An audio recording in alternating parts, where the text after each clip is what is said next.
Bismillahirrahmanirrahim. Assalamualaikum warahmatullahi wabarakatuh. Alhamdulillah kita bertemu kembali masih dalam pembelajaran jarak jauh. Masih dalam tema 6, kali ini subtema 3, muatan PPKN. Materi yang akan kita bahas adalah keberagaman agama di Indonesia. Sebelum kita melanjutkan pembelajaran, kita berdoa terlebih dahulu. Bismillahirrahmanirrahim. Rabbi zidni ilma warzuqni fahma.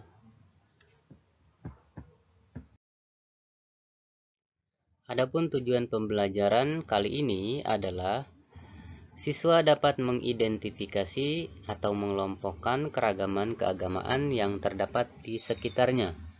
Yang kedua, siswa dapat membedakan tempat ibadah dan hari raya keagamaannya.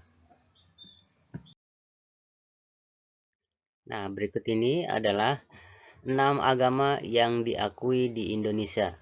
Yang pertama, agama Islam. Yang kedua, agama Kristen Protestan. Yang ketiga, Kristen Katolik. Yang keempat, Hindu. Yang kelima, agama Buddha. Yang keenam adalah agama Konghucu. Nah, agama-agama tersebut akan kita bahas lebih lanjut.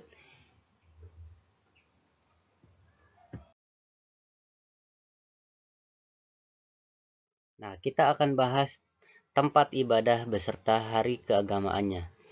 Yang pertama adalah agama Islam. Agama Islam termasuk salah satu agama besar di dunia dan merupakan agama dengan jumlah penganut terbesar di Indonesia. Berdasarkan perhitungan, pemeluk agama Islam berjumlah 87,2% atau lebih dari 207 juta orang. Tempat ibadah bagi penganut agama Islam adalah masjid. Setiap harinya, umat Islam menjalankan sholat wajib sebanyak 5 kali di masjid. Kitab suci umat Islam adalah Al-Quran. Hari besar agama Islam adalah Idul Fitri dan Idul Adha.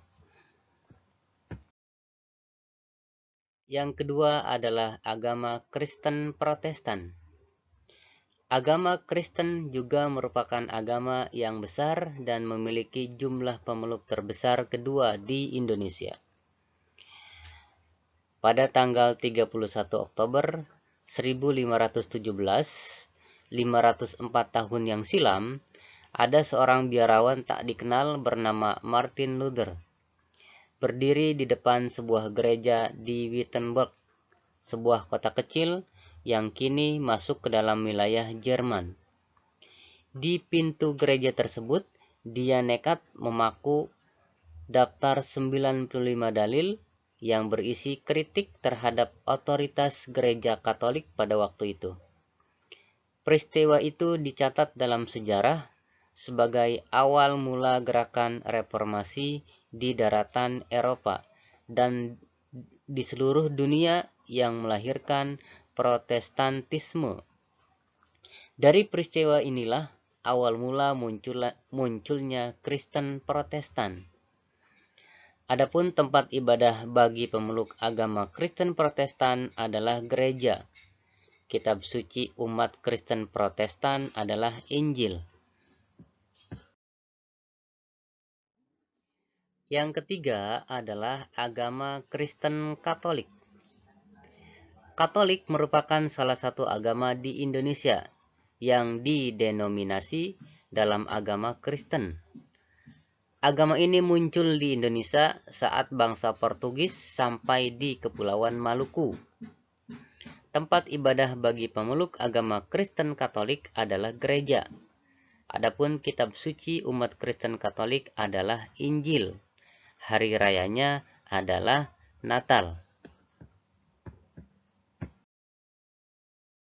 Yang keempat adalah agama Hindu.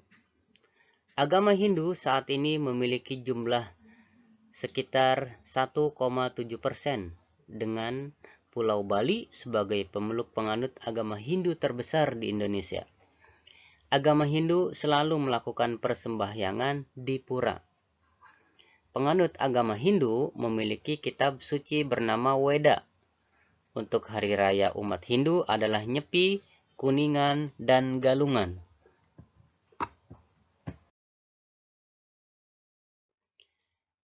Yang kelima adalah agama Buddha. Agama Buddha awalnya berasal dari India dan menjadi salah satu agama tertua di dunia, serta di Indonesia. Kitab suci agama Buddha adalah Tripitaka. Saat ini, jumlah pemeluk agama Buddha di Indonesia mencapai 0,7%. Para penganut agama Buddha selalu bersembahyang ke vihara saat perayaan upacara keagamaan seperti Waisak.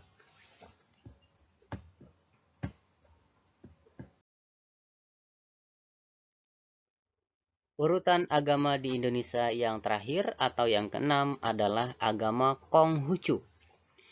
Agama ini berasal dari orang-orang Tionghoa yang berdatangan ke Indonesia. Saat ini, agama Konghucu di Indonesia berjumlah 0,05% dengan kitab sucinya bernama Shishu Wujing. Tempat ibadahnya adalah kelenteng. Adapun hari raya agama Konghucu adalah Imlek dan Cap Gomeh. Baik anak soleh dan soleha, keberagaman dan perbedaan di dunia ini sangat banyak sekali. Begitupun di Indonesia, terutama tentang keagamaan dan cara ibadahnya sangat berbeda-beda. Nah, ada suatu ayat yang menerangkan keberagaman dan perbedaan. Al-Quran Surah Al-Hujurat ayat 13. Bunyinya, A'udzu billahi minasyaitonir rajim. Bismillahirrahmanirrahim. Ya ayyuhan nasu inna khalaqnakum min dzakarin wa untha wa ja'alnakum syu'uban wa qabaila lita'arafu. Inna akramakum 'indallahi atqakum. Innallaha 'alimun khabir. Wahai manusia, sungguh kami telah menciptakan kamu dari seorang laki-laki dan seorang perempuan. Kemudian kami jadikan kamu berbangsa-bangsa dan bersuku-suku, agar kamu saling mengenal. Sesungguhnya yang paling mulia di antara kamu di sisi Allah ialah orang yang paling bertakwa. Sungguh Allah Maha mengetahui lagi Maha teliti. Nah, adapun banyaknya agama kebiasaan di dunia dan terutama di Indonesia, tetapi yang paling mulia di sisi Allah adalah agama Islam. Maka bersyukur kita menganut atau penganut agama Islam.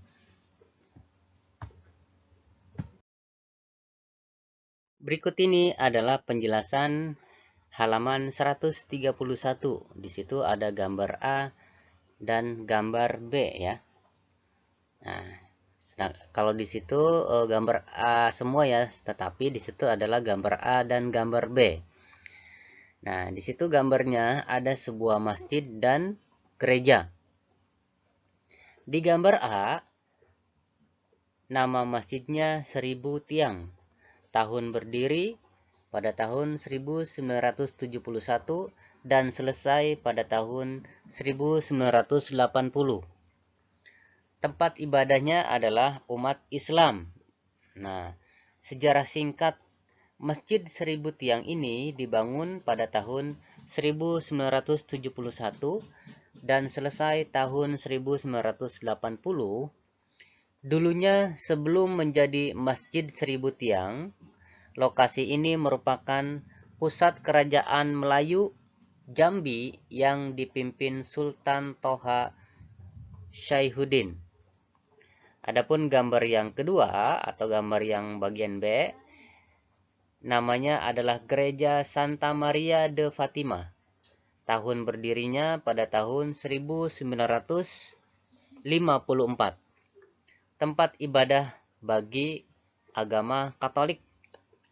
Sejarah singkatnya, gereja ini dibangun oleh seorang kapitan keturunan Tionghoa bermarga Ciu pada tahun 1954. Masih halaman 131. Adapun kegunaan dari Masjid Seribu Tiang tadi adalah sebagai tempat beribadah umat agama Islam dan masyarakat sekitar. Masjid ini berguna juga sebagai tempat perayaan hari besar umat agama Islam seperti sholat hari raya Idul Fitri dan hari-hari besar yang lainnya. Adapun kegunaan gereja yang tadi dijelaskan adalah tempat beribadah umat beragama Katolik.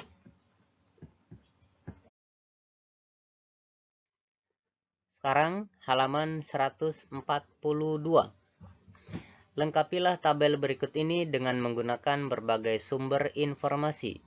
Kemudian jelaskan tujuan perayaan keagamaan dan bagaimana masyarakat di daerahmu merayakannya. Lakukan kegiatan ini secara berpasangan, gunakan kalender tahun ini untuk mengetahui hari raya keagamaan. Di situ ada 3 kolom. Kolom yang pertama, nama hari raya keagamaan. Kolom yang kedua, umat yang merayakan. Kolom yang ketiga, tujuan perayaan.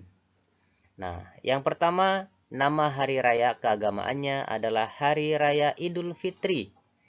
Umat yang merayakannya adalah umat Islam. Tujuan perayaannya adalah merayakan kemenangan umat Islam setelah berhasil melewati puasa Ramadan selama 30 hari atau sebulan, menahan hawa nafsu dari makan dan minum. Yang kedua, nama hari raya keagamaannya adalah Hari Raya Nyepi. Umat yang merayakannya Hindu. Tujuan perayaannya memohon kepada Tuhan Yang Maha Esa untuk menyucikan buana alit atau alam manusia mikrokosmos dan buana agung atau makrokosmos atau alam semesta. Nah, di sini masih lanjutannya. Nama hari raya keagamaannya adalah Hari Raya Waisak. Umat yang merayakannya agama Hindu. Adapun tujuan perayaan Hari Raya Waisak adalah sebagai perayaan Tri Suci Waisak, yaitu 3 peristiwa penting yang terjadi di bulan Pesaka dan pada saat bulan Purnama. Peristiwa tersebut antara lain hari kelahiran Pangeran Siddhartha, hari di mana Pangeran Siddhartha mencapai penerangan agung dan menjadi Buddha, dan parinibbana atau wafatnya Pangeran Siddhartha. Selanjutnya, nama hari raya keagamaannya adalah Hari Raya Natal. Umat yang merayakannya Kristen dan Katolik, artinya Kristen Protestan dan Kristen Katolik. Adapun tujuan perayaan Hari Raya Natal adalah untuk memperingati hari kelahiran Tuhan Yesus dan Kristus. Halaman 143. Nama perayaannya adalah Isra Mi'raj Nabi Muhammad sallallahu alaihi wasallam. Tujuan perayaannya untuk memperingati perjalanan yang dilakukan oleh Nabi Muhammad sallallahu alaihi wasallam dalam waktu 1 malam saja. Sejarah singkat tentang perayaan Isra dan Mi'raj. Rasulullah sallallahu alaihi wasallam kala itu sedang berduka karena kematian Khadijah dan Abu Thalib dalam waktu yang berdekatan. Kemudian Rasulullah sallallahu alaihi wasallam melakukan perjalanan dimulai dengan mengendarai buraq bersama Jibril sampai ke langit pertama. Rasulullah sallallahu alaihi wasallam bertemu dengan Nabi Adam di langit pertama, Nabi Isa dan Nabi Yahya di langit yang kedua, Nabi Yusuf di langit yang ketiga, Nabi Idris di langit yang keempat, Nabi Harun di langit yang kelima, Nabi Musa di langit yang keenam, dan disambut oleh Nabi Ibrahim di langit yang ketujuh, yang menemaninya hingga ke Sidratul Muntaha. Nah, Adapun cara masyarakat merayakan perayaan Isra wal Mi'raj ini, biasanya di Indonesia ada beberapa contoh tradisi masyarakat untuk merayakan Isra Mi'raj. Antara lain tradisi Rojaban, Peksi Buruk di Yogyakarta, tradisi Nanggung di Bangka, dan tradisi Rojaban di Cirebon.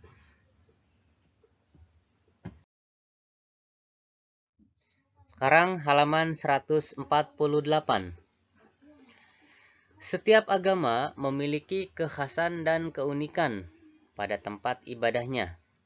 Kekhasan dan keunikannya dipengaruhi oleh fungsi dan budaya masyarakat sekitar yang menggunakannya. Amatilah berbagai tempat ibadah yang ada di daerahmu, carilah informasi tentang apa saja dan kapan saja tempat ibadah itu dimanfaatkan oleh umatnya. Nah, yang pertama, nama tempat ibadahnya adalah masjid. Di situ gambarnya adalah Masjid Istiqlal yang berada di ibu kota negara Indonesia, yaitu di Jakarta. Kegiatan keagamaannya, sholat Jumat berjamaah, perayaan Maulid Nabi Muhammad SAW, dan tempat sholat Idul Fitri dan Idul Adha. Yang kedua, nama tempat ibadahnya adalah gereja. Kegiatan keagamaannya, ibadah rutin hari Minggu, tempat misa, dan tempat pernikahan umat agama Kristen. Halaman 149. Nama tempat ibadahnya adalah vihara. Nah, kegiatan keagamaannya Tri Suci Waisak, Hari Raya Katina, Hari Raya Asada, dan untuk meditasi. Yang selanjutnya, nama tempat ibadahnya adalah pura. Nah, adapun kegiatan keagamaannya, acara Hari Raya keagamaan contohnya Hari Raya Galungan, Kuningan, Saraswati, Pangerwesi, Siwaratri, dan Nyepi. Yang terakhir adalah tempat ibadahnya kelenteng. Nah, adapun kegiatan keagamaannya, acara kebaktian pada peringatan Hari Nabi Konghucu, Hari Raya Imlek, dan Cap Gome. Sekarang halaman 150. Nah, tuliskan kesimpulanmu di bawah ini. Nah, kesimpulan dari kegiatan yang tadi adalah masing-masing agama memiliki tempat ibadah dan mereka biasanya melakukan kegiatan keagamaan di tempat tersebut. Itu adalah kesimpulannya.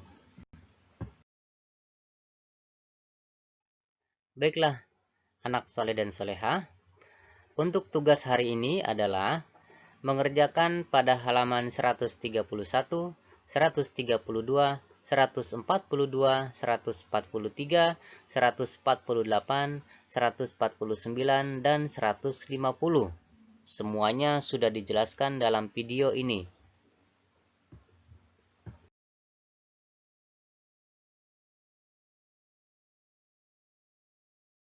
Alhamdulillah, untuk pembelajaran jarak jauh hari ini sudah selesai.